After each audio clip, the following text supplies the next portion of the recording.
Hello everyone, this is Shelly Gulati. Welcome all to my YouTube channel Great Door. कैसे हैं आप सभी लोग? कैसी है मेरी ग्रेट डोर फैमिली? बढ़िया हो? फर्स्ट क्लास हो? प्रिपरेशन बढ़िया चल रही है? टेंशन तो नहीं ले रहे हो? ले रहे हो तो मत लो, बट हाँ ये भी नहीं कहूँगी कि बहुत हल्के में लो एलटी ग्रेड को। कंपटीशन बहुत है और पढ़ाई तो खूब करनी पड़ेगी, मन लगा के करनी पड़ेगी और तैयारी ज़बरदस्त होनी चाहिए। कंपटीशन बहुत ज़्यादा है। प्री और मेंस दो स्टेजेस में एग्ज़ाम हो रहा है। प्री में आपकी जनरल स्टडीज़ भी आ रही है और भाई उसका तो कोई एंड ही नहीं है ना। जितना पढ़ लो, जितनी नॉलेज गेन कर लो। बाकी 120 मार्क्स की आपकी बायोलॉजी आएगी, यानी आपकी बॉटनी जूलॉजी आएगी अगर आप एल्टीग्रेड बायोलॉजी का डाल रहे हैं तो। देन वही बात हो जाएगी, 2 घंटे मिलेंगे और क्लियर हो गया। देन मेंस में जाएंगे, उसमें 3 घंटे होंगे, 20 क्वेश्चंस होंगे, 10 लॉन्ग 10 शॉर्ट। शॉर्ट आपको 125 वर्ड्स में और लॉन्ग 200 वर्ड्स में लिखना है। नेगेटिव मार्किंग है, यस 1/3 नेगेटिव मार्किंग है। और कोई कन्फ्यूज़न हो रही हो किसी चीज़ में तो आप पूछ सकते हैं। बाकी अगर हम बात करें तो हम ऑलरेडी कल की क्लास में काफ़ी कुछ पढ़ चुके हैं। सीओपी के बारे में पढ़ चुके हैं, इंसेक्टिसाइड एक्ट के बारे में पढ़ चुके हैं, इन्वायरमेंट एक्ट के बारे में बात करी थी। साथ ही साथ कब कौन सी सीओपी कौन सी जगह में कौन से ईयर में हुई थी, क्या इंपॉर्टेंस थी वो भी हमने जाना था। कुछ कह सकते हैं इंपॉर्टेंट इन्वायरमेंटल डेट्स भी पढ़ी थी, जो मैंने आपको बोला था जानना ज़रूरी है, एग्जाम में उससे रिलेटेड क्वेश्चंस देखने को मिल जाते हैं। अगर हम बात करें आज की क्लास की तो आज हम ये सारी चीज़ें पढ़ने वाले हैं जो आपको स्क्रीन पे दिख रही हैं। थर्ड पॉल्यूशन, जिसे हम लैंडस्केप पॉल्यूशन भी कहते हैं, incineration, pyrolysis, flue gas plume, hydrothermal vents, phytotrons, hydrocarbons, इंडियस, इलेक्ट्रॉनिक वेस्ट। तो आज हम इन सब के बारे में खूब सारी बातचीत करने वाले हैं। कॉपी पेन लेके बैठ जाओ, नहीं लिया है बिकॉज कॉपी पेन लेना ज़रूरी है। और मैं भी ले लेती हूँ पेन, नोट्स बनाते चलिएगा अदरवाइज़ प्रॉब्लम होगी। आई नो अभी कोई स्पेसिफिक डेट नहीं आई एग्जाम्पल कह रही हूँ एग्ज़ाम की, बट कभी भी आ सकती है। तो तैयारी पक्की कर लो, रिवीजन भी करना है, प्रैक्टिस भी करनी है। टाइम कम है और करने के लिए बहुत कुछ है। तो जल्दी से देखते हैं आज हम क्या क्या करने वाले हैं। तो चलो चलो चलो जल्दी से देखें। सबसे पहले हम कहाँ से बात कर रहे हैं? थर्ड पॉल्यूशन और लैंडस्केप पॉल्यूशन से आज हम स्टार्ट करने वाले हैं। तो क्या है? It refers to the degradation of land और landscape due to human activities like dumping, garbage, constructing buildings and mining. देखो, ये भूमि या प्राकृतिक दृश्य बिगाड़ने को कहते हैं, जो मनुष्य की गतिविधियों यानी ह्यूमन एक्टिविटीज़ की वजह से हो रहा है। जैसे गार्बेज फेंकना, कंस्ट्रक्टिंग बिल्डिंग्स हो गई, माइनिंग हो गई, इन सब के कारण होता है। आपका कौन सा? तीसरा प्रदूषण, या आप कह सकते हो इसे लैंडस्केप पॉल्यूशन। यहाँ पे मैं लिख देती हूँ और नोट्स आप लोग को साथ साथ बनाते हुए चलने हैं। ये भूमि या यह भूमि यह भूमि या प्राकृतिक दृश्य को बिगाड़ने से होता है। प्राकृतिक दृश्यों को या दृश्यों के बिगड़ने से होता है, को कह रही हूँ कि बिगड़ने से हो रहा है।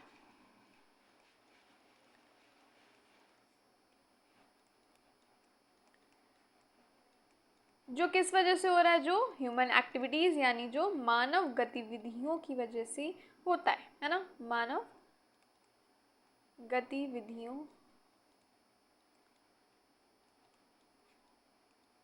जैसे जैसे जैसे जैसे कूड़ा कचरा फेंकना, है ना, गार्बेज हो गया, डंपिंग गार्बेज यानी कूड़ा कचरा फेंकना, कूड़ा कचरा फेंकना, और कंस्ट्रक्टिंग बिल्डिंग्स, निर्माण कार्य करना, निर्माण कार्य करना, और क्या करना? माइनिंग, हम कहते हैं खनन करना, खनन करना आदि के कारण होता है।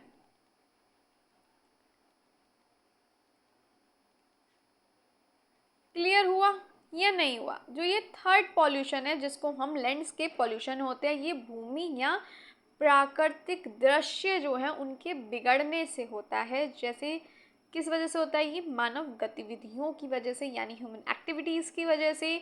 कैसे? हम इधर उधर कचरा फेंक देते हैं, है ना, निर्माण कार्य हो गए, कोई कंस्ट्रक्शन हो गया, कोई बिल्डिंग बन रही है, माइनिंग हो गई, इन सब के कारण होता है आपका क्या? Landscape pollution and third pollution. इतना नोट कर लो ताकि हम आगे बढ़ सकें। नोट्स साथ साथ बनाते चलेगा, एंड अगर कोई दिक्कत है, प्रॉब्लम है, कन्फ्यूज़न है तो कमेंट बॉक्स में पूछ लीजिएगा। कोशिश रहेगी विद इन मिनट्स आपको रिप्लाई कर पाऊँ, बाकी भूल से माफ। आगे बढ़े, चलो। अब इसको हम और क्या कहते हैं? Third pollution becomes it flows because it follows air and water. Second pollution in historical importance. Third pollution क्यों कहते हैं? बिकॉज इट फॉलोज एयर, सबसे पहले air, then follows water pollution in historical importance. मतलब क्या हुआ इसका? तीसरा प्रदूषण क्यों है? क्योंकि ये पहले वायु यानी एयर प्रदूषण, और उसके बाद क्या आपका जल प्रदूषण जो है आपका जल प्रदूषण आता है। यहाँ पे मेंशन कर देती हूँ तीसरा प्रदूषण इसलिए कहते हैं। फर्स्ट नंबर पे आ गया आपका एयर पॉल्यूशन, सेकंड पे आ जाता है आपका वाटर पॉल्यूशन, देन थर्ड पे आ गया आपका क्या? ये जो पॉल्यूशन है जिसको हम एस्थेटिक पॉल्यूशन और सॉलिड वेस्ट पॉल्यूशन भी कहते हैं। इसका मैं लिख देती हूँ पेन।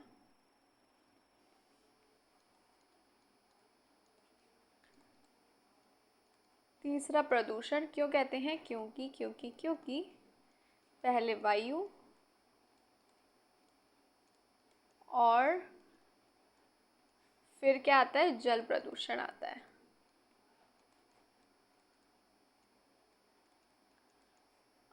इसलिए हम इसे तीसरा या लैंडस्केप प्रदूषण पॉल्यूशन कहते हैं।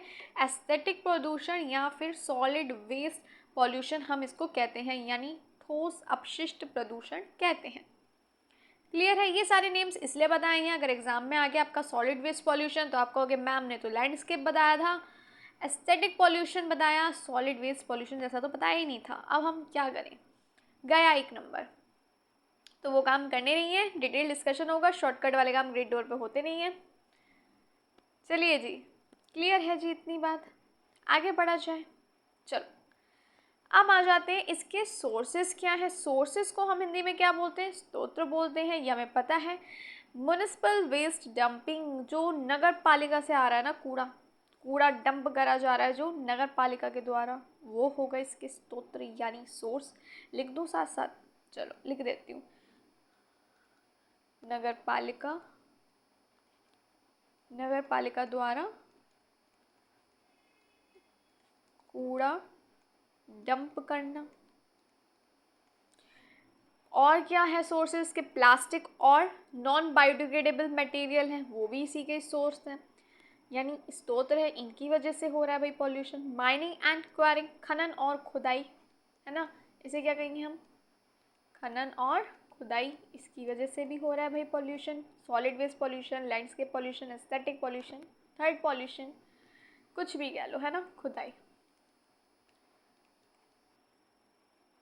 अनप्लान्ड अर्बनाइजेशन एंड डिफॉरेस्टेशन, पता ही होगा, पेड़ों की कटाई, है ना, वनों की कटाई जो हो रही है, अर्बनाइजेशन हो रहा है जो अनप्लान्ड, उसकी वजह से हो रहा है। इसको इरेज कर दूँ? चलो इसको कर दिया जाए इरेज, ताकि हम आगे समझ पाएँ। इसको हम अनप्लान्ड अर्बनाइजेशन एंड डिफॉरेस्टेशन, इसको हम कह सकते हैं अव्यवस्थित शहरीकरण और वनों की कटाई। क्लियर है इतनी बात या नहीं है? Unplanned urbanization and deforestation, mining and quarrying, plastic and non biodegradable materials and municipal waste dumping, ये सब हैं इसके पॉल्यूशन प्रदूषण के स्रोत। किसके? लैंडस्केप पॉल्यूशन के, इनकी वजह से हो रहा है। क्लियर है इतनी बात? बताइए आगे बढ़ा जाए या नहीं बढ़ा जाए? बड़ी कन्फ्यूज़न हो रही हो तो कमेंट बॉक्स में पूछ लीजिएगा। अब आ जाते हैं इसके इम्पैक्ट्स क्या हैं। इम्पैक्ट्स को हम क्या कहते हैं? इम्पैक्ट्स हो गए आपके क्या? प्रभाव। तो लॉस ऑफ सनिक ब्यूटी, प्राकृतिक जो सौंदर्य है वो हो जाता है नाश, सत्यानाश हो जाता है इस वजह से। तो हम लिख देते हैं इसको प्राकृतिक सौंदर्य का नाश हो जाता है। सॉइल डिग्रेडेशन एंड इरोजन, मिट्टी का जो कटाव है ना, मिट्टी का कटाव, यहाँ लिख ही देती हूँ, मिट्टी का कटाव कटाव कटाव कटाव, और कह सकते हैं हम गुणवत्ता का, या गुणवत्ता में गिरावट होती है, कटाव और गुणवत्ता में गिरावट।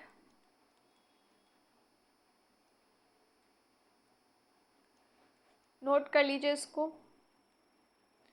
Harm to wildlife habitats, जो जानवर हमारे रह रहे हैं जंगलों में, वनों में, भाई उनको भी नुकसान पहुंचता है, उनके आवास्य को, उनके हैबिटाट को नुकसान होता है, वन्य जीवों के आवासीय को नुकसान हम कह सकते हैं। नोट कर लो साथ साथ। Leaching of toxic chemicals to ground water, इसका मतलब क्या हुआ समझना ज़रूरी है, तो चलो इसे इरेज कर दें। जहरीले रसायन जो होते हैं, देखो टॉक्सिक जहाँ आ जाए जहरीला है उसका मतलब है ना, जहरीले रसायन, टॉक्सिक केमिकल्स, तो यहाँ लिख देती हूँ। ये मैं कई बार बता चुकी हूँ, टॉक्सिक आता है जहरीला, हानिकारक ही होगा। जहरीले रसायन या रसायनों का भूजल में रिसाव, यानी क्या होना, leaching to toxic chemicals to ground water. रिसाव को मैं गलत लिख रही थी, रुक जाओ, हाँ रिसाव। क्लियर है या नहीं है? अच्छा, इसके लिए कुछ रोकथाम भी तो होने चाहिए, कुछ कंट्रोल वगैरह भी तो होना चाहिए ना, रोकथाम होना ज़रूरी है भाई, वरना क्या ही होगा, पर्यावरण का हाल, कितना इम्पैक्ट पड़ेगा उसका बुरा, है ना।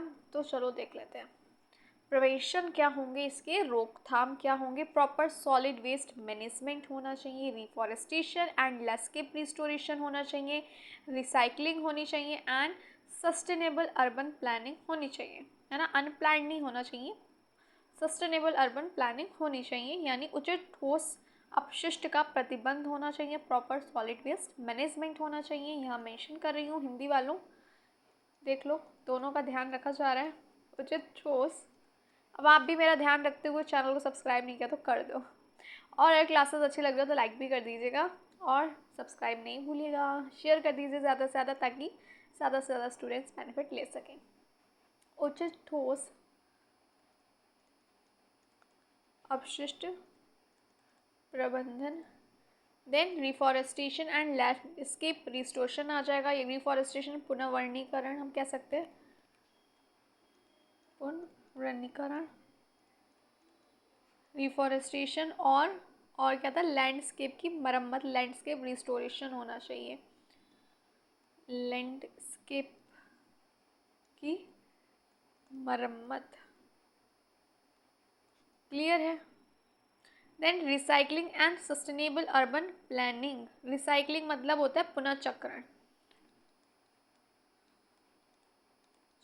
चक्रण, यानी रिसाइकलिंग, और सस्टेनेबल अर्बन प्लानिंग यानी टिकाऊ शहर योजना, टिकाऊ शहर योजना। नोट कर लीजिए जल्दी से, देन हम आगे बढ़ते हैं, देखते हैं नेक्स्ट क्या है हमारा पढ़ने के लिए। और any confusion then comment box में पूछ लेना, देखे जाए आगे बढ़ा जाए क्या क्या है आगे। चलो, इंसैनरेशन आ जाता है, यानी आ जाती है आपकी अब क्या, दहन विधि की बारी। भाई दहन विधि क्या है, चलो पढ़ लेते हैं, सारे इंपॉर्टेंट टर्म्स हैं पॉल्यूशन से रिलेटेड, सब इंपॉर्टेंट है, तो हमें इसके बारे में पता होना चाहिए। ये हो गई आपकी इंसैनरेशन, इसको हम दहन विधि भी कहते हैं।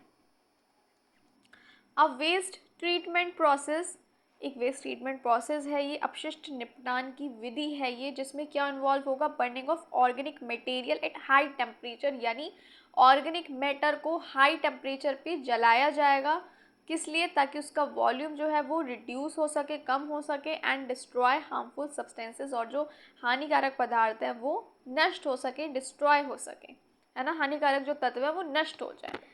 क्लियर है या नहीं है? यह एक अपशिष्ट निपटान प्रोसेस है, यानी एक विधि है। क्लियर है या नहीं है? ऑर्गेनिक मटेरियल जो होगा उसको बहुत हाई टेम्परेचर पे जलाया जाएगा, यानी जैविक कचरे को बहुत अधिक तापमान पर जलाया जाएगा, ताकि उसका वॉल्यूम कम हो जाए और जितने भी हानिकारक तत्व हैं वो नष्ट हो जाए। क्लियर है या नहीं है? वॉल्यूम, उसका आकार रिड्यूस हो जाए यानी। आगे बढ़े। प्रोसेस क्या होगा? Water is fed into a furnace और इंसिनरेटर। चलो जी, ले लिया जाए पेन। कचरे को भट्टी में डाला जाता है ना। सबसे पहले क्या होगा, इसका प्रोसेस क्या है? जो कचरा है, कचरे को भट्टी में डाला जाएगा, भट्टी में डाला जाएगा। कब तक भाई? कितने पे बर्न किया जाएगा? 800 टू 1100 डिग्री सेल्सियस पे। सोचो कितना हाई टेम्परेचर हो गया ये, 800 से 1100 डिग्री सेल्सियस। कितना तापमान हो गया ना, हाई टेम्परेचर हो गया। अब इससे क्या होंगी, क्या क्या प्रोड्यूस होगा? ऐश होगी, गैसेस होंगी और हीट होगी। हीट तो होगी, इतना टेम्परेचर है, होगी या नहीं होगी? राख होगी। इससे इससे राख, गैसें और गर्मी उत्पन्न होती है, प्रोड्यूस होती है भाई, गर्मी उत्पन्न होती है। क्लियर है इतनी बात? अब इसके यूजेस क्या होंगे? Disposing of hospitals and hazardous waste, यानी जो अस्पतालों से जो कूड़ा आ रहा है उसको नष्ट करने में इसका इस्तेमाल किया जाता है। खतरनाक कचरा भी कह सकते हो। और अस्पतालों से यानी हॉस्पिटल से आए हुए कचरे को नष्ट करने में इसका इस्तेमाल किया जाता है। जनरेटिंग इलेक्ट्रिसिटी, कचरे से बिजली बनाना। कैसे? वेस्ट टू वेट एनर्जी भी हम इसे कहेंगे, यहाँ पे इसे इरेज कर रही हूँ। कचरे से बिजली बनना या बनाना, एक्चुअली इससे कचरे से क्या होता है? बिजली भी बनाई जाती है। कचरे से बिजली बनाने में और क्या करने में इसका यूज़ किया जाता है? इंसेनरेशन का, इस प्रोसेस का अस्पतालों यानी हॉस्पिटल से जो कचरा आ रहा है और जो खतरनाक कचरा है, जितना भी जो हानिकारक है, उसको नष्ट करने में। क्लियर है? बताइए जल्दी। इतनी बात क्लियर हो गई? आगे बढ़ें।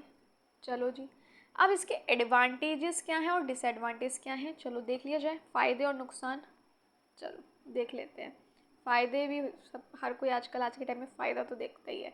तो फ़ायदे क्या हैं? Reduce waste volume up to 90%। 90% तक जो कचरे की जो वॉल्यूम होता है वो क्या होता है? कम हो जाता है। कचरे की मात्रा कह सकते हो 90% कम हो जाती है। पैथोजेंस और टॉक्सिक सब्सटेंस, जो जहरीले पदार्थ होंगे, पैथोजेंस होंगे, वो नष्ट हो जाते हैं। एंड जनरेट यूजेबल एनर्जी, और यूज़ कर सकें ऐसी एनर्जी, ऊर्जा जो होती है वो जनरेट होती है, ऊर्जा प्राप्त होती है, आप कह सकते हैं। तो ये सारे हो गए इसके एडवांटेज। रोगाणु हो गए, पैथोजेंस हो गए, जहरीले पदार्थ हैं वो नष्ट हो जाएंगे। और क्या होगा? कचरे की मात्रा 90% तक ख़त्म हो जाती है, रिड्यूस हो जाती है, कम हो जाती है कह सकते हो। और यूजेबल एनर्जी जो होगी, ऊर्जा होगी, वो जनरेट होती है। फ़ायदे हैं तो चलो नुकसान भी देख लेते हैं, डिसएडवांटेजेस भी देख लेते हैं। प्रोड्यूस होती हैं इससे यानी उत्पन्न होती हैं कुछ हानिकारक गैसेस, जैसे कि dioxins and fluorines. Ash disposal still needed.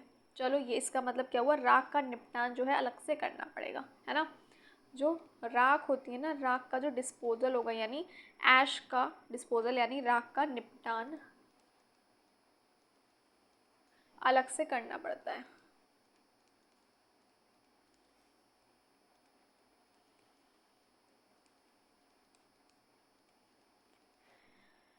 और ये महंगा होता है, एक्सपेंसिव सेटअप है ये, है ना, महंगा होगा, महंगा होता है। ये हो गए, ये सारे क्या हो गए इसके डिसएडवांटेजेस। बढ़ा जाए आगे, यहाँ तक क्लियर हो गई बातें? ये सारे इंपॉर्टेंट टर्म्स, इंपॉर्टेंट पॉइंट्स है पॉल्यूशन से रिलेटेड जो हमें पता होने चाहिए। क्लियर हो गया? आगे बढ़े। अब आ जाता है पायरोलिसिस। क्या है ये? थर्मल डिकम्पोजिशन है किसकी? ऑर्गेनिक मैटर की, in the absence of oxygen, यानी ऑक्सीजन के बिना, है ना। ऑक्सीजन क्या होती है इसमें? अपसेंट होती है। तो कह सकते हैं यह एक थर्मल अपघटन प्रक्रिया है। डिकम्पोजिशन लिखा ना, थर्मल डिकम्पोजिशन, तो यहाँ लिख देती हूँ थर्मल अपघटन की प्रक्रिया है।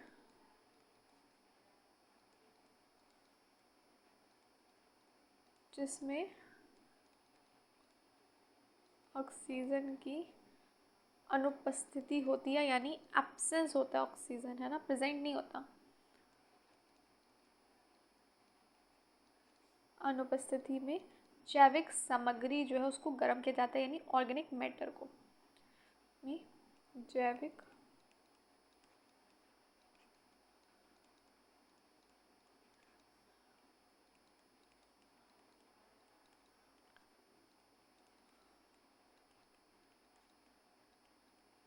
तापमान कितना होता है 400 टू 900 डिग्री सेल्सियस, और ऑक्सीजन नहीं होती है। पहले ही कह रही हूँ, ये एक थर्मल अपघटन की प्रक्रिया है जिसमें ऑक्सीजन की अनुपस्थिति में जैविक सामग्री को गर्म किया जाता है, यानी थर्मल डिकम्पोजिशन है किसका, ऑर्गेनिक मैटर का, इन दी एब्सेंस ऑफ ऑक्सीजन, यानी ऑक्सीजन प्रेजेंट नहीं है, बिना ऑक्सीजन के होता है ना। और टेम्परेचर रेंज क्या होगी इसकी, तापमान की मात्रा कितनी होगी, हम कह सकते हैं 400 से 900 डिग्री सेल्सियस।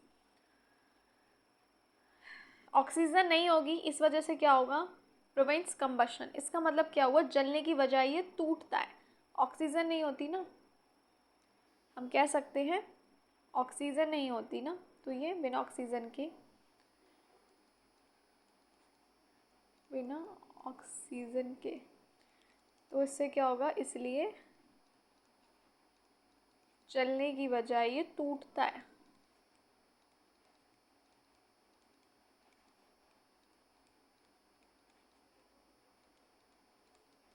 क्लियर है इतनी बात या नहीं है, क्लियर हो गया, आगे बढ़े।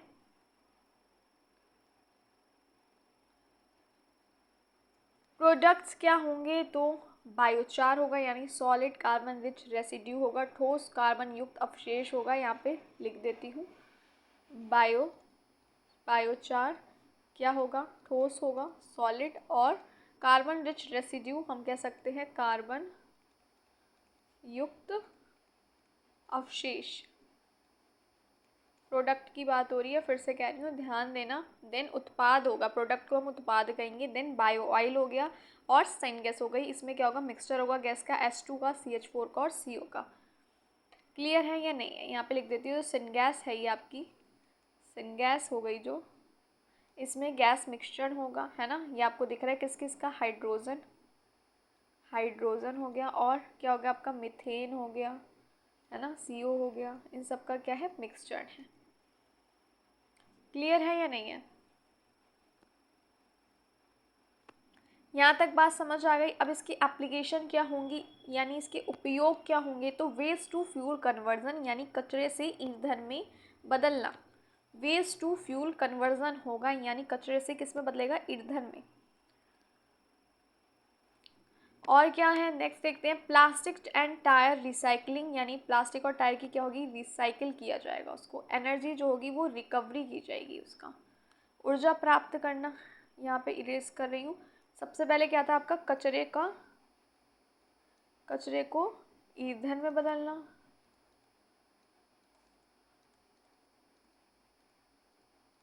प्लास्टिक एंड टायर रिसाइकलिंग, यानी प्लास्टिक और टायर का नवीकरण, रिसाइकलिंग करना, और ऊर्जा प्राप्त करना, एनर्जी रिकवरी।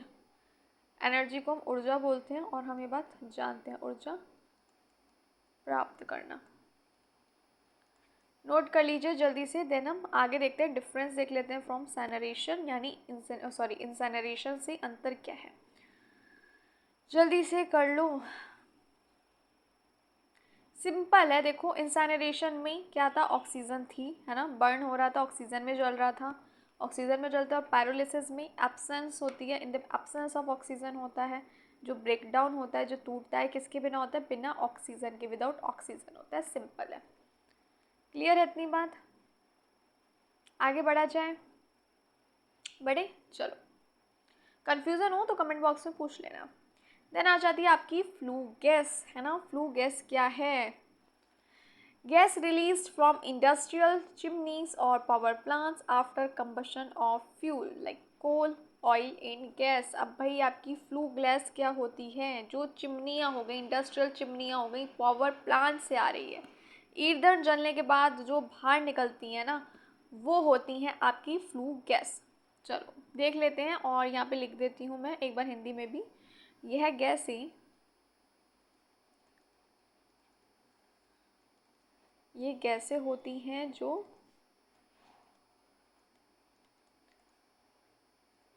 ऊर्जा संयंत्रों में, कह सकते हैं ऊर्जा संयंत्रों और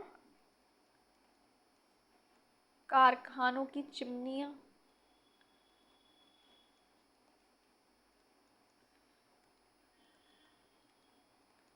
कारखानों की जो चिमनियों हो गई, है ना, से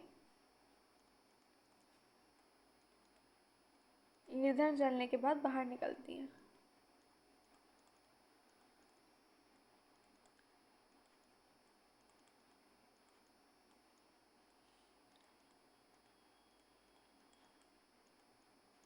क्लियर है या नहीं है? फ्लू गैस कौन सी होती है? जो इंडस्ट्रियल चिमनीज और पावर प्लांट से आती हैं ईंधन जलने के बाद, यानी after combustion of fuel like coal, oil and gas. इसके कंटेंट्स क्या होंगे, यानी इसके घटक क्या होंगे? तो होंगे carbon dioxide, sulphur dioxide, NOx आपका नाइट्रोजन ऑक्साइड, आपका PM particulate matter and unburnt hydrocarbon. अच्छा, अनबर्न हाइड्रोकार्बन, PM हो गया आपका, ये सब हम ऑलरेडी प्रीवियस क्लासेस में डिटेल में डिस्कशन कर चुके हैं और काफ़ी डिटेल में हमने बात करी थी, याद करें। जिसने क्लास अटेंड करी होंगी प्रीवियस, वो उसे पता होगा, नहीं देखी है तो क्लासेस अटेंड कर लो। प्रॉपर ग्रेड डोर पे प्लेलिस्ट बनी है, एंटीग्रेड बायोलॉजी बाय शैली गुलाटी, और ये हमारी जूलॉजी की क्लासेस चल रही हैं, पता ही होगा। फिर से बता देती हूँ, मंडे टू फ्राइडे होती हैं, शाम को 6 बजे होती हैं। इतनी बात समझ आ गई या नहीं है? अर्धजली हाइड्रोकार्बन तक बात समझ आ गई आपको? अनबर्न हाइड्रोकार्बन, आगे बढ़े। अब इसकी समस्याएं क्या होंगी, प्रॉब्लम्स क्या होंगी? Major contributor to air pollution, acid rain, smog and climate change.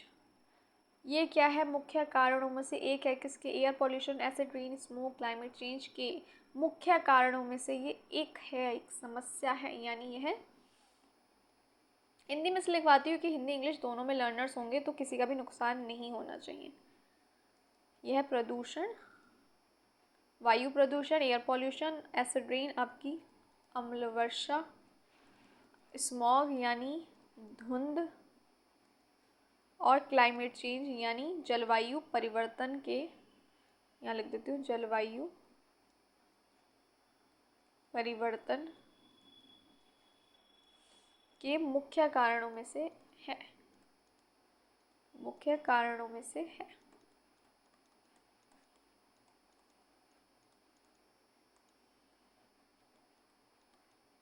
Please note कर लीजिए जल्दी से इसको, फिर हम देखते हैं इसके कंट्रोल मेजर्स क्या होंगे।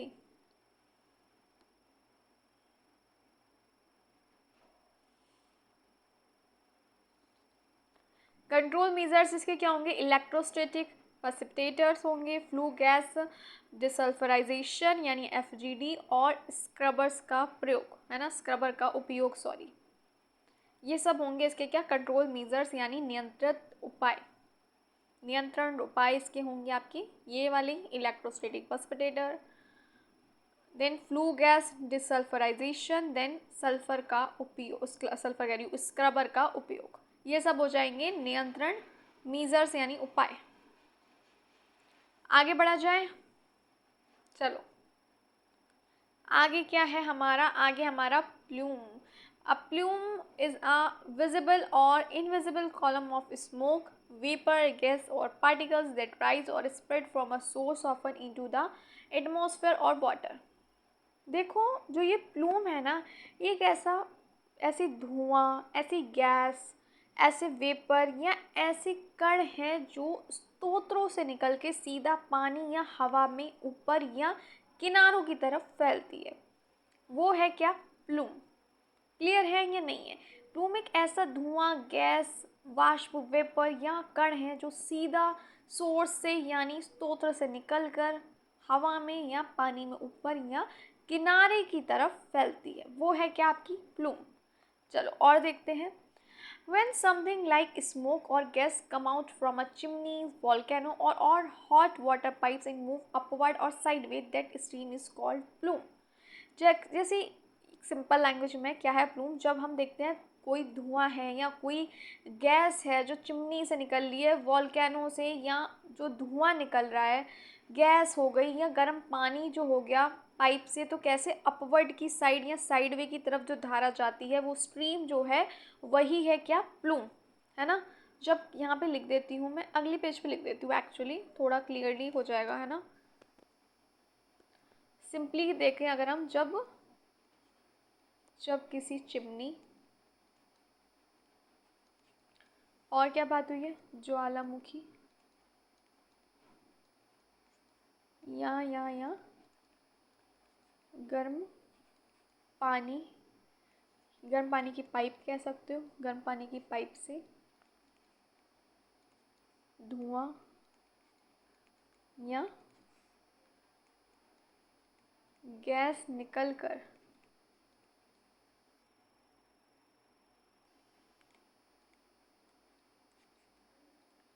ऊपर या बगल की ओर, साइड में लिखा था ना, बगल की और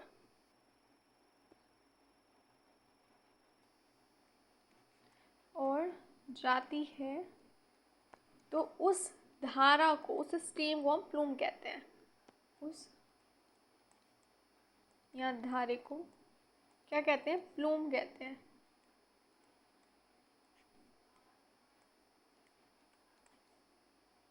क्लियर हो गया आपको प्लूम क्या है, प्लूम बताओ जल्दी, क्लियर हुआ या नहीं हुआ। नोट करना चाहो तो कर लो, देन हम आगे देखते हैं। इंग्लिश वाला भी नोट करना चाहो तो कर लो। When something like smoke or gas comes out from a chimney, volcano or hot water pipe moves toward or sideways, that steam is called a plume। हो गया, बढ़ा जाए आगे। हिंदी वालों को नोट करना चाहो तो कर लो।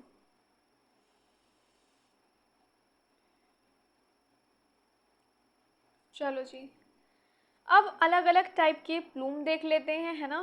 प्लूम के प्रकार देख लेते हैं। सबसे पहले आ जाता है आपका स्मोक प्लूम, जिसे हम कहेंगे, इसमें क्या होता है, स्मोक से समझ आ रहा है धुएं की बात हो रही है। तो ये क्या होता है, कमिंग फ्रॉम बर्निंग गार्बेज, कूड़ा जलता है, वनों में आग लग जाती है, या फैक्ट्रीज़ में चिमनियाँ हो गई, तो वहाँ से जो है जो धुआं आता है वो है आपका स्मोक प्लूम। निकलने वाला जो धुआं है, चिमनी से कूड़ा जल रहा है, जंगल में आग लग गई, तो इन सब से धुआं निकलता है ना, वही है आपका क्या, स्मोक प्लूम। देन प्रदूषण प्लूम आ जाता है सेकंड आपका, comes from industrial and exhaust और फ्लू गैस और spread in the air. Industrial वगैरह से आ जाता है और फ्लू गैस से आ रहा है और पूरी एयर में क्या होता है, ये फैल जाता है। तो ये हो गया आपका क्या, पॉल्यूशन प्लूम। इंडस्ट्री से निकलने वाला हानिकारक गैसें जो हवा में फैल जाती हैं, वो है आपकी पॉल्यूशन प्लूम। क्लियर है या नहीं है। फिर से बता रही हूँ, स्मोक प्लूम जो होगा कहाँ से आएगा, जब कूड़ा जल रहा है, वनों में आग लग रही है, फैक्ट्रीज़ में जो चिमनी है वहाँ से निकलने वाला जो धुआं है वो है आपका स्मोक प्लूम। देन जो आपका हानिकारक गैसें आ रही हैं इंडस्ट्री से, उद्योगों से, और पूरी वायु में वो फैल जाती हैं, तो वो हो गया आपका प्रदूषण प्लूम। देन थर्ड आ जाता है आपका थर्मल प्लूम, है ना। ये क्या है, when hot water is discharge into a river और lakes, the warm water spreads and forms a thermal plume. जैसे कि कोई गर्म पानी है और उसको रिलीज़ कर दिया जाए, डिस्चार्ज कर दिया जाए झील में, लेक में, है ना, नदियों में, तो क्या होता है, जैसे कि कोई भी पावर प्लांट है, वहाँ से एकदम गर्म पानी है ना, खौलता हुआ पानी है, और से एकदम पानी झील में और आपके लेक्स रिवर्स जो हो गई उसमें डिस्चार्ज कर दिया जाए, मतलब छोड़ दिया जाए, तो क्या होता है, वो जो गर्म पानी है वो पूरे में फैल जाएगा और फॉर्म होगा क्या, एक थर्मल प्लूम। क्लियर है या नहीं है बताओ। यहाँ तक की बात समझ आई। जैसे इसका एग्जाम्पल मेंशन भी है, पावर प्लांट, जैसे वहाँ से पावर प्लांट से कहीं से गर्म पानी डिस्चार्ज हो गया लेक्स और रिवर में, है ना, तो वह गर्म पानी क्या होता है, वो फैलता है और एक थर्मल प्लूम जो होता है वो बनता है। क्लियर है। देन आ जाता है आपका ज्वालामुखी प्लूम यानी volcanic plume, huge column of ash gas and hot vapour release during a volcanic eruption. इसका मतलब क्या हुआ, देखो ज्वालामुखी विस्फोट होता है ना, होता है या नहीं, सुना ही होगा। वॉल्केनिक इरप्शन जो होता है, यहाँ पे लिख देती हूँ, ज्वालामुखी विस्फोट के समय निकलने वाली राख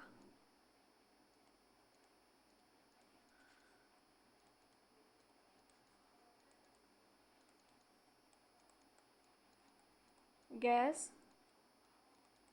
और गर्म वाष्प का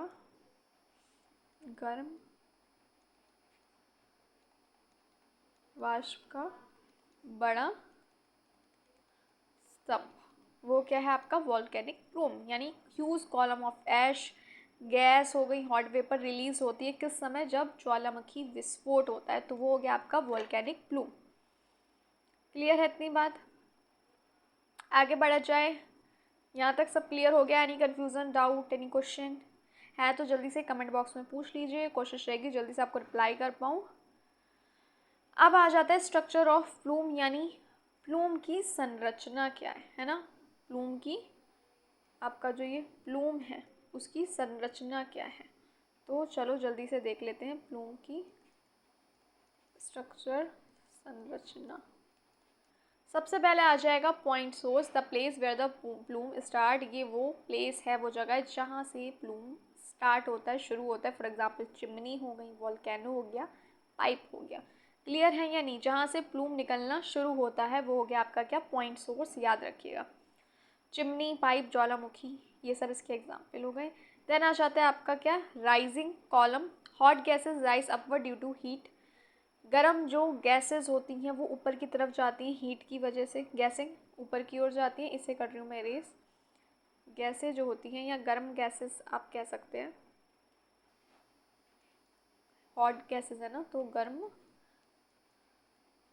गैसें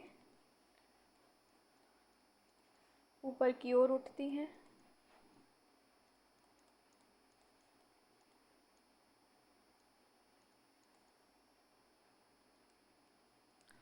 जिससे क्या होता है, जिससे जिससे जिससे जिससे ऊर्ध्वगामी स्तंभ कहते हैं,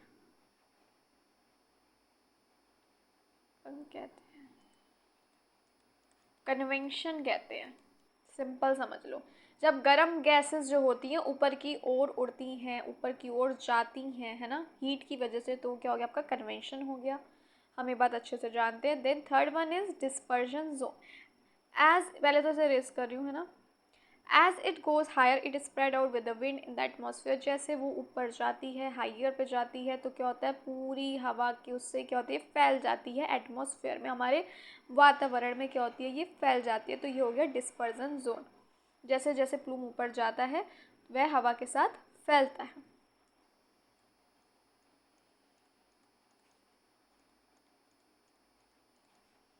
जो प्लूम है ऊपर जाता है हवा के साथ फैलता है।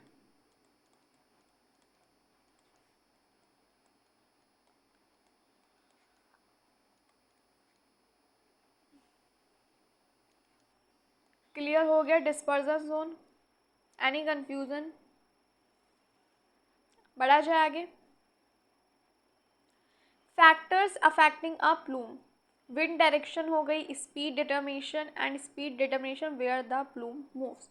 देख लेते हैं कौन कौन से प्लूम को प्रभावित करने वाले कारक कौन से होंगे। तो हवा की गति और दिशा होगी, है ना, हवा की गति, विंड डायरेक्शन एंड स्पीड।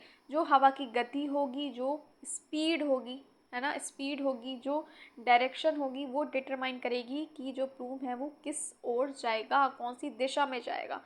तो हवा की गति और दिशा जो होगी वो क्या करेगी, डिटरमाइन करेगी, यह तय करती है कि प्लूम कौन सी या किस दिशा में जाएगा, है ना। फिर आ जाता है तापमान, अफेक्ट्स हाउ हाई और far the plume goes. Temperature, तापमान जो होता है वो भी एक अफेक्टिंग फैक्टर है, क्योंकि जितना हाई होगा, कितना हाई जाएगा, कितना दूर जाएगा प्लूम, ये तापमान जो है तय करता है ना। अधिक तापमान पर जो प्लूम है वो ऊंचाई तक जाता है, दूर तक जाता है। फिर आ जाता है डेंसिटी डिफरेंस, यानी घनत्व में, घनत्व का अंतर बिटवीन द प्लूम और सराउंडिंग एयर एंड वाटर। यानी क्या हुआ इसका मतलब, यहाँ लिख देती हूँ, प्लूम और आसपास की हवा और पानी के बीच का अंतर, घनत्व अंतर यानी डेंसिटी डिफरेंस क्या है। देन आ जाता है आपका एटमॉस्फेरिक स्टेबिलिटी। पहले से बताओ, इसे इरेज कर दूं, सब हटा दूं, क्लियर कर दूं। अब आ जाती है वायुमंडलीय स्थिरता, है ना।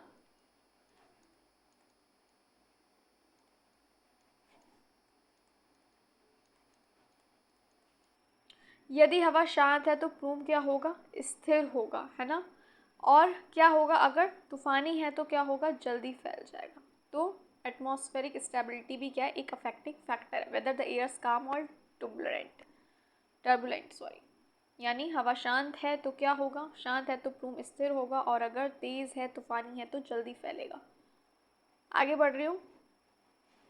इकोलॉजिकल एंड हेल्थ इम्पैक्ट क्या होंगे, है ना, स्वास्थ्य पर क्या प्रभाव पड़ेगा। इकोलॉजिकल और हेल्थ प्रभाव क्या होंगे, पारिस्थितिक एंड स्वास्थ्य प्रभाव क्या होंगे। इससे एयर पॉल्यूशन हो सकता है, ब्रीथिंग प्रॉब्लम हो सकती है, एसिड रेन हो सकती है, धुआं और पुअर विजिबिलिटी हो सकती है ना, स्मॉग हो सकता है ना, कम दृश्यता हो सकती है। थर्मल प्लूम्स जो होंगे उस वजह से एक्वेटिक लाइफ जो है वो हार्म हो सकती है, हानिकारक हो सकता है उनके लिए बहुत। अगर पानी का टेम्परेचर एकदम बढ़ जाएगा तो सारी जो मछलियाँ हैं छोटी छोटी प्यारी प्यारी वो मर जाएंगी।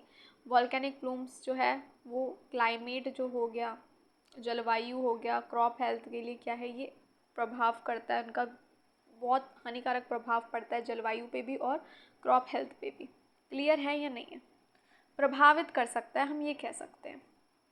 जो वॉल्केनिक प्लूम होगा वो क्लाइमेट और क्रॉप हेल्थ को प्रभावित कर सकता है। इसका पहला एग्जाम्पल आ गया आपका factory chimney. Smoke release from a factory chimney forms a smoke plume. ये हम अच्छे से जानते हैं, जो धुआं रिलीज होता है जो फैक्ट्रीज में चिमनी होती है वहाँ से, तो वो क्या फॉर्म करता है कि स्मोक प्लूम करता है। If the wind is strong the smoke spread sideways over are large area. ये हम जानते हैं, अगर भाई बहुत तेज़ी से अगर हवा चल रही होगी तो जो धुआं होगा वो सब जगह फैल जाएगा, है ना। तो यह धुआं दूर तक फैल सकता है। दूसरा एग्जाम्पल है थर्मल पावर प्लांट का। गर्म पानी रिलीज होगा अगर पानी में, मतलब झील में, रिवर में, नदी में, तो थर्मल प्लूम फॉर्म होगा और पानी का टेम्परेचर बढ़ेगा, और जैसे जो एक्वेटिक फ़िश हो गई, आपके फ़िश हो गई, आई मीन एक्वेटिक ही होंगी, फ़िश हो गई, एक्वेटिक लाइफ हो गई, पौधे हो गए, इन सब पे इसका प्रभाव पड़ेगा, बेचारी मर जाएंगी, हानिकारक प्रभाव पड़ेगा। देन थर्ड एग्जाम्पल आ जाता है भोपाल गैस ट्रेजिडी का। 1984 में हुई थी। क्या हुआ था, a toxic plume of MIC gas spread over Bhopal city at night due to low wind and cool temperature leading of thousand of deaths and health problem. देखो क्या हुआ था, रात के समय MIC गैस जो हो गई आपकी, उसका एक टॉक्सिक प्लूम जो हो गया वो रात में भोपाल सिटी में बहुत ज़्यादा फैल गया था, पूरी तरीके से फैल गया था, क्योंकि हवा जो थी वो लो थी, है ना, शांत थी, और टेम्परेचर ठंडा था, जिस वजह से हज़ारों लोगों की जान चली गई थी और बहुत सारी अनेक बीमारियां भी हो गई थी। तो ये भोपाल गैस ट्रेजेडी भी इसका ही एक एग्जाम्पल है। अनेक बीमारियां हुई थी और कितने लोगों की जान गई थी। क्लियर है या नहीं है, पूरे भोपाल शहर में फैल गई थी ये गैस, क्योंकि क्या था, हवा भी लो थी, है ना, विंड भी लो थी और टेम्परेचर ठंडा था। अब नेक्स्ट आ जाते हैं हमारा हाइड्रोथर्मल विंड्स क्या है, चलो जल्दी से देख लेते हैं अब। Hydrothermal winds opening on the sea floor that release hot mineral rich water usually found near volcanic areas or mid ocean rises। चलो देख लेते हैं क्या है ये, नोट कर लो, फिर हम एक बार में समझते हैं। यह एक, कह सकते हो यह समुद्र की सतह के बीच, सरफेस हो गया, सतह, सतह की नीचे कह लो, नीचे एक ऐसी दरारें होती हैं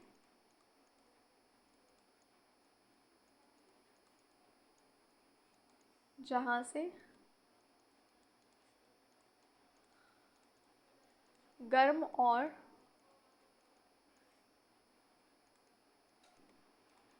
खनिजों से भरपूर पानी निकलता है।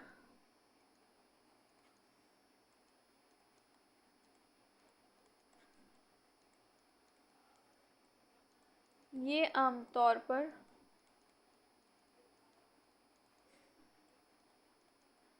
ज्वालामुखी क्षेत्रों, यहाँ महासागर, ये नीचे लिख देती हूँ, यहाँ महासागर रिज के पास पाई जाती है।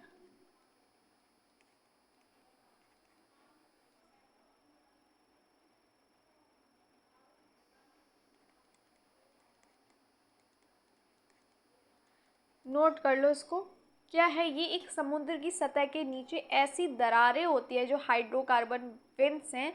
ये समुद्र के नीचे, सतह के नीचे एक ऐसी दरार होती है जहाँ गर्म और खनिजों से भरपूर पानी निकलता है, और ये आमतौर पर कहाँ होती है? ज्वालामुखी क्षेत्रों के पास और महासागर रिज के पास पाई जाती हैं। जल्दी से नोट कर लो। यहाँ पे जो टेम्परेचर है वो 400 डिग्री सेल्सियस से अधिक हो सकता है, कैन एक्सीड 400 डिग्री सेल्सियस, यानी कह सकते हो जो तापमान है वो 400 डिग्री सेल्सियस से अधिक हो सकता है ना? क्लियर है या नहीं है? Suppose chemosynthetic life organs that survive without sunlight, यहाँ पर कौन रह सकते हैं? यहाँ पर पेन कहाँ गया? हाँ जी, तो यहाँ पर कीमोसिंथेटिक हम कह सकते हैं, केमोसिंथेसिस, एक्चुअली सिंथेसिस होगा, केमोसिंथेसिस करने वाले जीव पाए जाते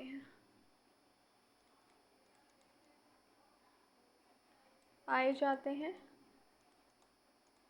जो बिना सूरज की रोशनी के जीवित रह सकते हैं। जो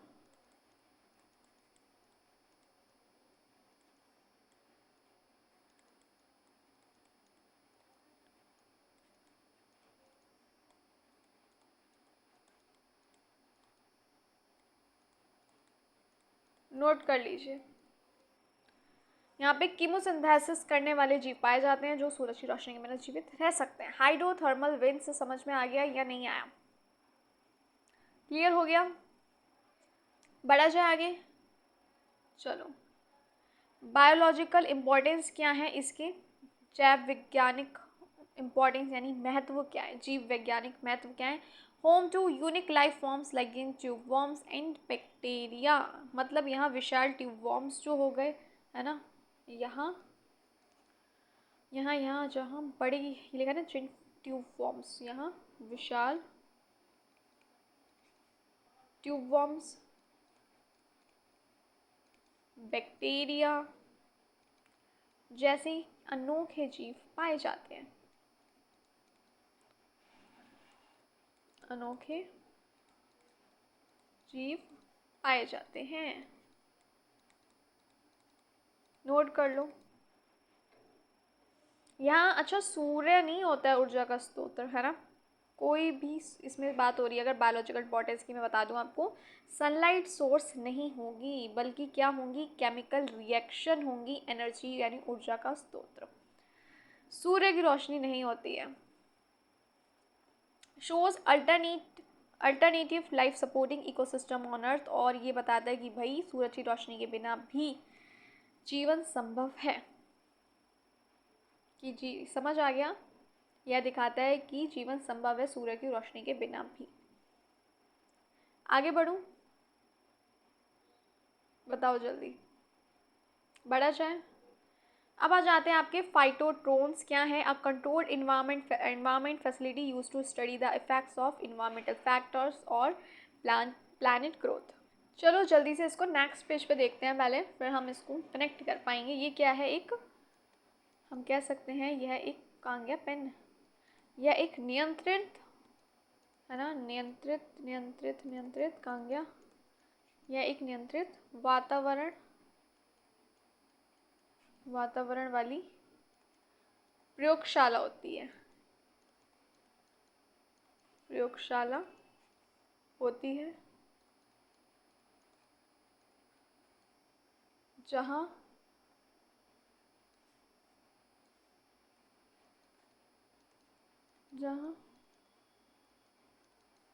पौधों की वृद्धि पर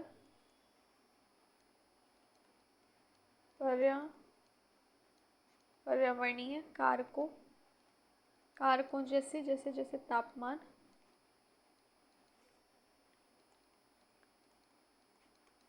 आर्द्रता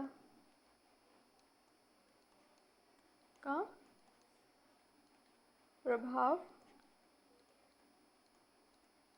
अध्ययन किया जाता है। नोट कर लीजिए जल्दी से, क्या है फाइटोट्रॉन्स। ये एक नियंत्रण वातावरण वाली प्रयोगशाला होती है जहाँ पौधों की जो वृद्धि है, ग्रोथ पर पर्यावरणीय कारकों का प्रभाव अध्ययन किया जाता है, जैसे तापमान का, आर्द्रता का। यहाँ पे मैंने मेंशन कर रखा है। कंट्रोल्ड इन्वायरमेंट फैसिलिटी है ये, स्टडी करने के लिए इफेक्ट्स ऑफ इन्वायरमेंटल फैक्टर्स किस पे, प्लैनेट ग्रोथ पे, प्लांट ग्रोथ, एक्चुअली प्लैनेट लिख दिया बाय मिस्टेक। यहाँ पे कहाँ गया पेन, प्लांट है ये, ई हटा दो, है ना। नोट कर लीजिए जल्दी जल्दी से, फिर इसकी सुविधाएं देखते हैं, फैसिलिटीज़ क्या है वो देखते हैं जल्दी से। कौन, तापमान नियंत्रण हो गया, टेम्परेचर कंट्रोल हो गया, ह्यूमिडिटी रेगुलेशन हो गया, आर्टिफिशियल लाइट हो गई, और CO2 level and wind speed हो गई। ये सब क्या होगी, फैसिलिटीज़ हो गई। यानी यहाँ पे लिख देती हूँ तापमान नियंत्रण, ह्यूमिडिटी रेगुलेशन यानी हो गया आपका नमी नियंत्रण, आर्टिफिशियल लाइट हो गई, कृत्रिम प्रकाश हो गया,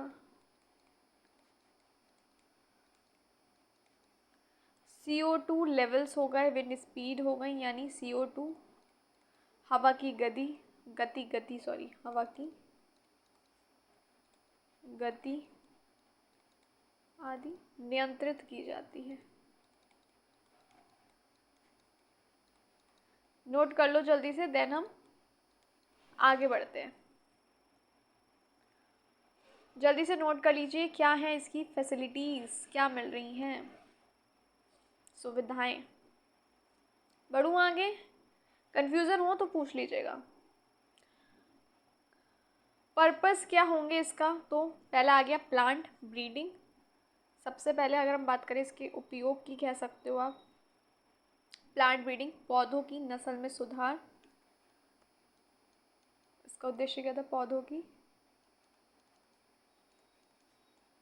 नस्ल में सुधार, नस्ल सुधार। स्ट्रेस रेसिस्टेंस टेस्टिंग, डॉट और सैलिनिटी यानी सूखा और खारापन जैसी स्थिति पर शोध। यहाँ हम कह सकते हैं स्थितियों पर शोध। एक सेकेंड,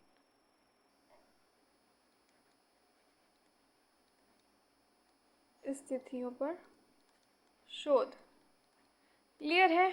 चलो एग्जाम्पल इसका हो गया पूसा फाइटोट्रॉन्स फैसिलिटी, कहाँ पे है ये, न्यू दिल्ली में। ये हो गया इसका एग्जाम्पल। हाँ जी, अब बताइए, यहाँ तक सब कहानी समझ आ गई। आगे बढ़ूँ, चलो नेक्स्ट अब आ जाता है हाइड्रोकार्बन। क्या है, ऑर्गेनिक कंपाउंड है, किससे बना होता है, कार्बन और हाइड्रोजन एटम से बना होता है। टाइप्स क्या होंगे, प्रकार क्या होंगे, तो सबसे पहले आ जाता है सैचुरेट्स यानी एल्केन, सिंगल बॉन्ड होगा, फॉर एग्जांपल मीथेन CH4 जो हो गया। देन अनसैचुरेटेड हो गए एल्कीन्स और एल्काइंस जैसे, डबल और ट्रिपल बॉन्ड होगा। देन एरोमेटिक हाइड्रोकार्बन्स हो गए, बेंजीन रिंग कंपाउंड हो गया। क्लियर है, आगे बढ़ूँ, हिंदी में लिखने की ज़रूरत तो नहीं है ना इसको। सैचुरेट्स हो गए आपके संतृप्त, देन असंतृप्त हो गए क्या, अनसैचुरेट और एरोमेटिक लिखा ही है, एरोमेटिक है ना, बेंजिंग रिंग वाले यौगिक। सोर्सेस क्या होंगे, स्रोत क्या होंगे, तो पेट्रोलियम और नेचुरल गैस हो गई, बायोलॉजिकल डिके हो गया, ऑर्गेनिज्म का जैविक पदार्थों का अपघटन जो हो गया। इन्वायरमेंटल इम्पैक्ट क्या होंगे, पर्यावरणीय प्रभाव क्या होंगे, कंबशन रिलीज होगा, कंबशन रिलीज CO2, जिससे क्या होगी ग्लोबल वार्मिंग, जलने पर CO2 क्या होगा रिलीज होगा, उत्सर्जन होगा CO2 का, जिस वजह से होगी ग्लोबल वार्मिंग। इनकम्प्लीट कंबशन से क्या होगा, CO suit cancer causing PAH, यानी अधजली अवस्था में, यहाँ पे लिख देती हूँ मैं, अधजली अवस्था में क्या होगा, CO कालिक कैंसर कॉजिंग PAH हम कह सकते हैं, कैंसरकारी रसायन बनते हैं। क्लियर है, नोट कर लीजिए जल्दी से। अब इसके उपयोग क्या होंगे, यूजेस क्या होंगे, तो ईंधन है ना, ईंधन हो गया LPG, पेट्रोल डीजल हो गया। देन इंडस्ट्रियल रॉ मटेरियल्स हो गए, यानी आपका औद्योगिक कचरा माल हो गया। सॉल्वेंट्स एंड प्लास्टिक हो गया, प्लास्टिक सॉल्वेंट रंग इत्यादि। क्लियर है या नहीं है, इनमें उपयोग होगा। देन आ जाता है आपका अब इलेक्ट्रॉनिक कचरा, इलेक्ट्रॉनिक वेस्ट, जिसे हम ई वेस्ट कहते हैं। Discarded electronic devices such as mobiles, computers, TVs, batteries etcetera. पुराने और अनुपयोगी इलेक्ट्रॉनिक डिवाइसेस यानी उपकरण, जैसे मोबाइल, कंप्यूटर हो गए, बैटरीज हो गई, इनका क्या कहना, बैटरियों आदियों का ई वेस्ट हो गया। पुराने और अनुपयोगी जो होते हैं, डिस्कार्डेड होना, उसे हम ई वेस्टेज कहते हैं। लिख देती हूँ, पुराने, पेन कहाँ गया, पुराने और अनुपयोगी जो होते हैं। डिस्कार्डेड होना इलेक्ट्रॉनिक डिवाइस का, यानी इलेक्ट्रॉनिक उपकरणों का, अनुपयोगी इलेक्ट्रॉनिक डिवाइसेस यानी उपकरणों, जैसे आपके मोबाइल, टीवी, बैटरीज हो गई, इन सबको क्या कहते हैं हम, ई वेस्ट कहते हैं। विषैले तत्व कौन कौन से होते हैं इसमें, जल्दी से क्लास कंप्लीट करते हैं, बैटरी लो गई है। Lead, mercury, cadmium, arsenic, flame, retardants, ये सब क्या हो जाते हैं, टॉक्सिक कंपाउंड्स हो जाते हैं। पर्यावरणीय खतरे क्या होते हैं, सॉइल और वाटर कंटामिनेशन होता है। एयर पॉल्यूशन हो सकता है due to burning of e waste, e waste के जलने से क्या हो सकता है, वायु प्रदूषण हो सकता है। खतरनाक बीमारियां हो सकती है, जैसे कैंसर हो गया, लंग डैमेज हो गया, नर्व डिसऑर्डर हो गए। देन आपका रिसाइकलिंग देखो कितनी रह गई है, बस लास्ट पेज है ये हमारा। रिसाइकलिंग चैलेंजेस देख लेते हैं।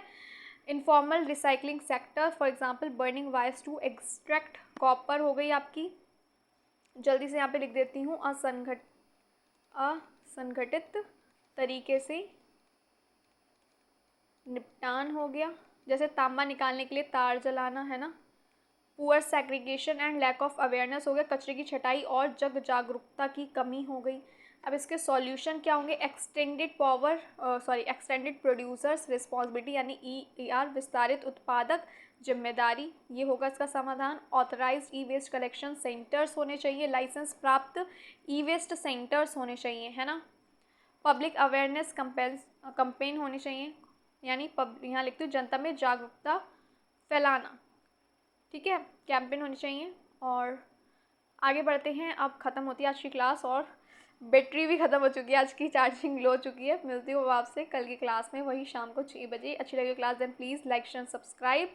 कन्फ्यूज़न, डाउट, क्वेश्चन हो तो कमेंट बॉक्स में पूछ सकते हैं, और क्लास स्किप हो गई है तो क्लास प्लेलिस्ट में ऐड है सारी, देख लीजिएगा। और मेरा पढ़ाई और समझ आता हो then please like share and subscribe. मिलती हूँ कल की क्लास में, तब तक के लिए bye bye, take care of yourself in your family, thank you for watching.